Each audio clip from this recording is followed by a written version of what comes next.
And Fadden talking Fires here for pregame before the Padres take on the Nats in the second game of 3 here in Washington, D.C. What a game last night. 24 runs, a franchise record for the most runs scored ever in a single game by the Padres. Jake Cronenworth hits for the cycle, the third Padre ever in franchise history to do that. Matt Kemp did it. Will Myers did it. Will Myers also 2 home runs last night, including a grand slam. Padres lead the league with the most grand slams since the start of 2020. It's definitely Slam Diego. It's still happening. It's still a thing because the Padres are still hitting grand slams, and Will Myers the latest to do that. Chris Paddock, he had a rough first inning, but he bounced back, and that's something that you want to see Blake Snell do today on the mound against Patrick Corbin. Momentum isn't really a thing in baseball. Sometimes I like to say, yeah, the Padres need to get some momentum here, but at the end of the day, it's not really a thing.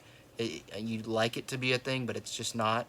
Uh, the Padres, they were facing Eric Fetty and a bunch of no-names yesterday. Today they're facing Patrick Corbin, a guy that they only scored 2 runs off of earlier this season when the Nats played the Padres at Petco Park in San Diego.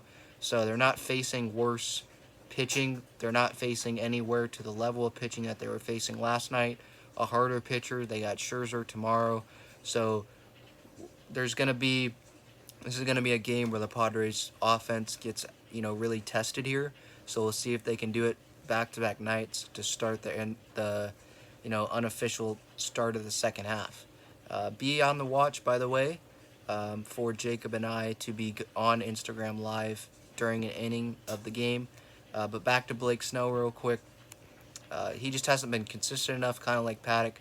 Paddock's given up a lot of runs. Snell hasn't really given up a lot of runs a lot.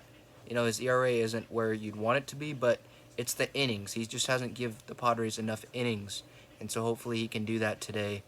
First pitch, a little bit after 4 o'clock Pacific time. Padres looking to go 2-0 here in the second half.